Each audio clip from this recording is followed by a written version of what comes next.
تو مکمل طور پر اسٹیٹ کنٹرول اکانومی، اگرچہ ابھی بھی اسٹیٹ کنٹرول اکانومی ہے، لیکن بعد میں بتاتا ہوں کہ چینج کیا آتی ہے 78 میں. اس سے پہلے چائنا بھی ایک سبسسٹنس لیول پر تھا، یعنی وہ بیسک نیڈز تو پوری کر رہا تھا لوگوں کی، لیکن اس پوزیشن میں نہیں تھا جس پوزیشن میں اب آیا ہے، اور اکنامکلی دنیا کی سپر پاور کو وہ اکنامک فرنٹس پر بہت بڑا چیلنج پیش کر رہا ہے. تو سوویت یونین اس کی ڈس میمبرمنٹ ہو جاتی ہے 1989 میں، اور یہ اکنامکلی یوں سمجھ لیں کہ کولیپس تک ہو گیا. اور پھر یہ ہوا کہ جب اب دیکھیں جرمنی جو ہے یہ تقسیم ہو گیا تھا سیکنڈ ورلڈ وار کے بعد، East Germany which was controlled by the Soviet Union and the West Germany جو کہ کیپٹلسٹ بلاک میں تھا اور وہاں کیپٹلسٹ اکانومی چل رہی تھی. تو جب یہ برلن وال اسے ہم کہتے ہیں، ایون برلن جو اس کا کیپٹل تھا اس کو بھی ڈیوائیڈ کر دیا گیا. ایسٹ برلن جو ہے that was with Soviet union under the communist economic system and the western Berlin was under the capitalist economic system. جب یہ برلن وال ڈیمولش ہوتی ہے 1990 میں اور یہ کرٹن وال نیچے کو آتا ہے، تو پھر آپ دیکھتے ہیں کہ ایسٹرن پارٹ سے، گویا کہ ایسٹ جرمنی سے یا ایسٹرن برلن سے لوگوں کا کہ فلڈ تھا جو کہ ویسٹرن جرمنی میں اور ویسٹ برلن میں داخل ہوتا ہے. وجہ یہ تھی کہ یہ جو ایسٹ کے لوگ تھے ان کو بیسک نیڈز یا ان کی ویلفیئر کے جو ایکسپیکٹیشنز تھی ان کو یہ فلفل نہیں کر سکا، پورا نہیں کر سکا. ان کے لیے لائف کی وہ ساری ریکوائرمنٹس جو کہ ایک ہیلدی لائف کے لیے سائیکولوجیکل ہوں، اکنامک ہوں، سوشل ہوں، یہ اور پولیٹیکل ہوں، یا ایکسپریشن آف تھاٹ ہو، فریڈم آف اسپیچ ہو، اس پر اس نے پراپرلی ان کی نیڈز کو ایڈریس نہیں کیا. Therefore, every person wanted to leave that area for the western part. Economically اس کا گراف کمپیریٹیولی ویسٹرن سائڈ کا، کیپٹلسٹ سائڈ کا کافی اوپر تھا. اس طریقے سے اس کا ایک ڈاؤن فال ہوتا ہے.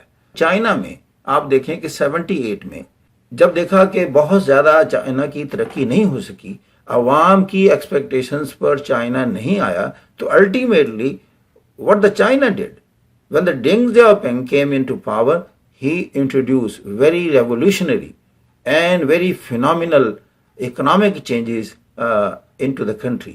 وہ کیا تھا؟ مارکیٹ ریفارمز تھیں. وہ مارکیٹ ریفارم یہ تھیں کہ ایسٹرن کوسٹ آف چائنا میں ایک ایئر مارکڈ ایریا میں، ریزروڈ ایریا میں کیپٹلسٹ اکانومی کو انٹروڈیوس کیا جائے. یہ ڈنگ تھا، میں کہتا ہوں ایک بہت اس دور کا، ریسنٹ ہسٹری کا ایک بہت بڑا philosopher, particularly with respect to China پیدا ہوا ماؤ کے بعد. اس نے کہا کہ دیکھیں these are Chinese who are there in the Hong Kong, who are there in the Taiwan, they are in Singapore as well. They are performing very well and they have taken the respective economies of these countries very high. But why they are not performing on mainland China? That was the question. And ultimately he figured out and found the answer. What was that? That this was basically the difference of the economic system. There is a state controlled economic system on mainland China and market system or the capitalist system in all these three regions. پھر اس نے کہا why not to experiment this system in my own country under the state controlled and political economic system.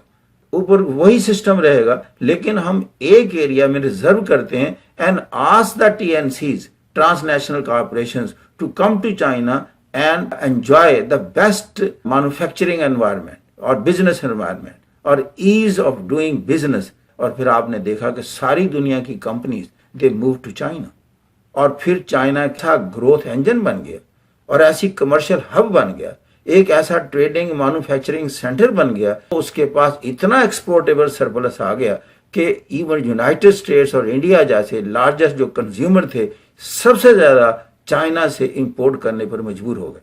اور پھر اس کے بعد China کے ساتھ دونوں کا بیلنس آف پیمنٹ اور بیلنس آف ٹریڈ نیگیٹو میں چلا گیا. اس طریقے سے یہ جب چیز ہوئی، لیکن اس کے ساتھ ایک مسئلہ کیپٹلزم کا اس کے ساتھ چلتا رہا جو کہ کارل مارکس کے دور میں تھا.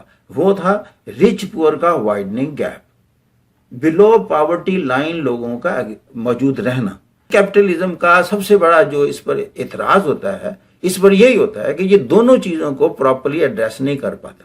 تو لہذا پھر کیا ہوا، پھر تھوڑا سا آپ دیکھ رہے ہیں کہ مارکسزم کا ریوائول ہوتا ہے، لوگوں کو کارل مارکس کی باتیں تھوڑا یاد آنا شروع ہوتی ہیں، اور اب آپ دیکھ رہے ہیں ریوائول کے کرنٹس ہمیں نظر آتے ہیں۔